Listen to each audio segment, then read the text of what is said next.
What's up, YouTube? This is Too Raw for TV. All right. So before I get into this video, I want to give a big shout out to the brother Daryl Sloan for once again coming through with the donation via the Cash App. All right. Much respect to him. He's become a frequent contributor to this channel when it comes to showing love, and he is a avid basketball fan, a big time NBA historian. He and I uh, frequently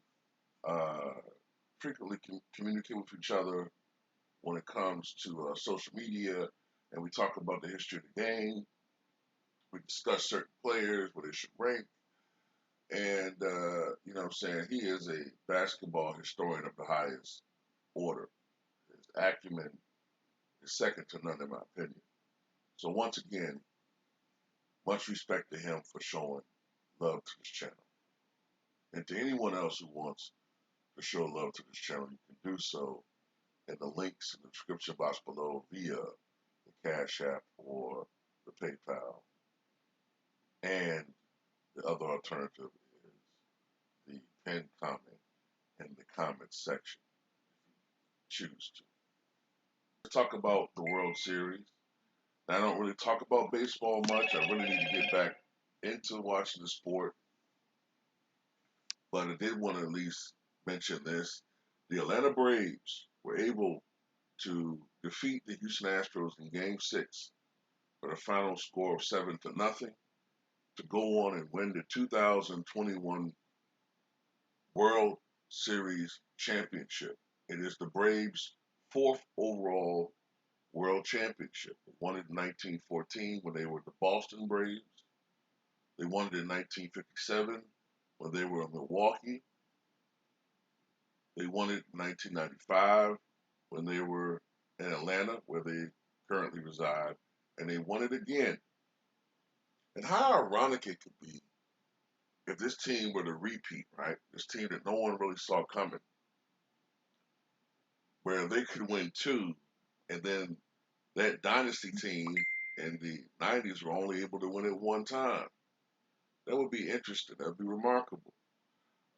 Game 6, the star of the game was none other than Max Fried, who pitched 6 scoreless innings.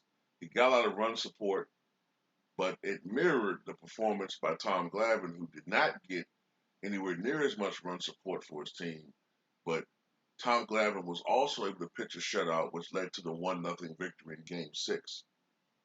So both times, the teams were able to take care of the opposition in 6 games.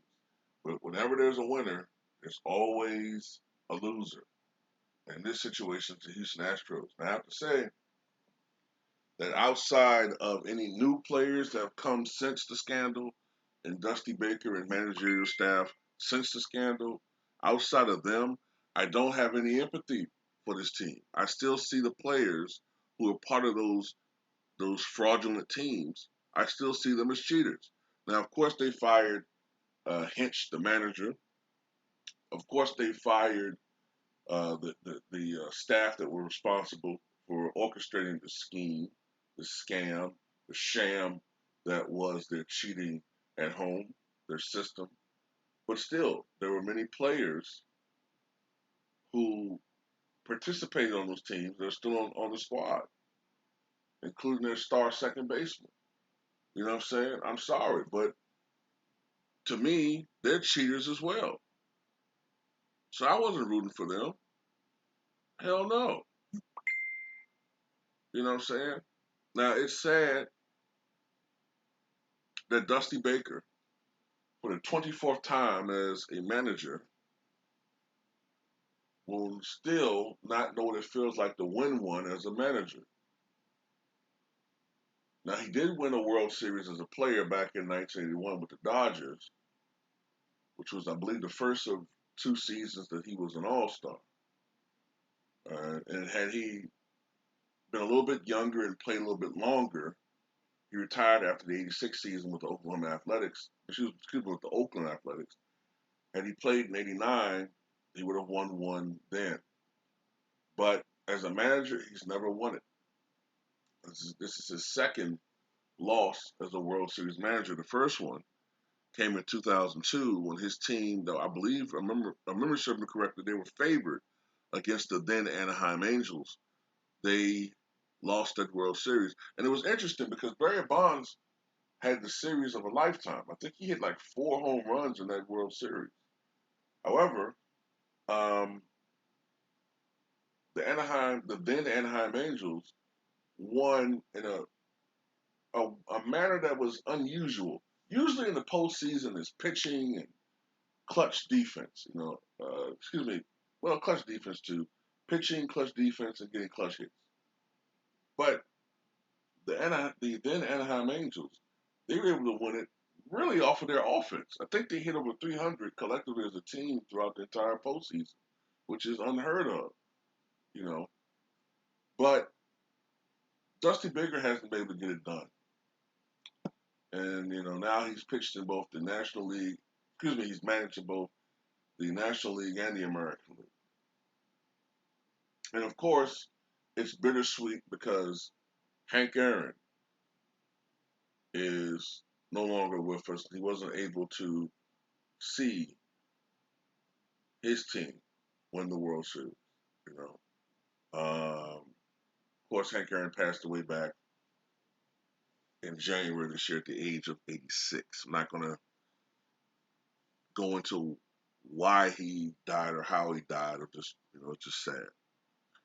Um, but congratulations to the Atlanta Braves, and you know, can only hope that they win. If you're a Braves fan, you can maybe hope they do it again. They can build on something. I want to say a couple things though. A lot of times people knock the '90s Braves for not winning enough, and I've done it too. But then you got to also look at the opposition they went against. I mean, they went against a great Minnesota team in '91, the Minnesota Twins, and then they lost in '92 to a great Toronto Blue Jays team that won back-to-back World Series in '92 and '93. They beat the team they should have beaten, the Cleveland Indians in '95. Then they lost twice in the World Series to the greatest team of the '90s, the Yankees of the mid to late '90s. Then one time, late in the '90s, they lost to a World Series, lost to get to the World Series to the New York Mets, who were a really good team for a while. So it's not like they were losing to bad teams. And let me say this too about Barry Bonds and the constant criticism he used to get for playing poor in the postseason. Well, why did no one ever attach that to Ted Williams, the so-called greatest hitter of all time, 344 hitter, with 6 batting titles? He's generally considered the greatest all-around hitter ever. Had he not missed 5 seasons due to war service, both World War II and Korean, his numbers would be even more astronomical. But at the same time, it has to be stated that his postseason numbers are terrible. And he also never won a World Series. No one attaches that to him like they do Barry Bonds and some other guys. But I'm done. Tell me what you guys think.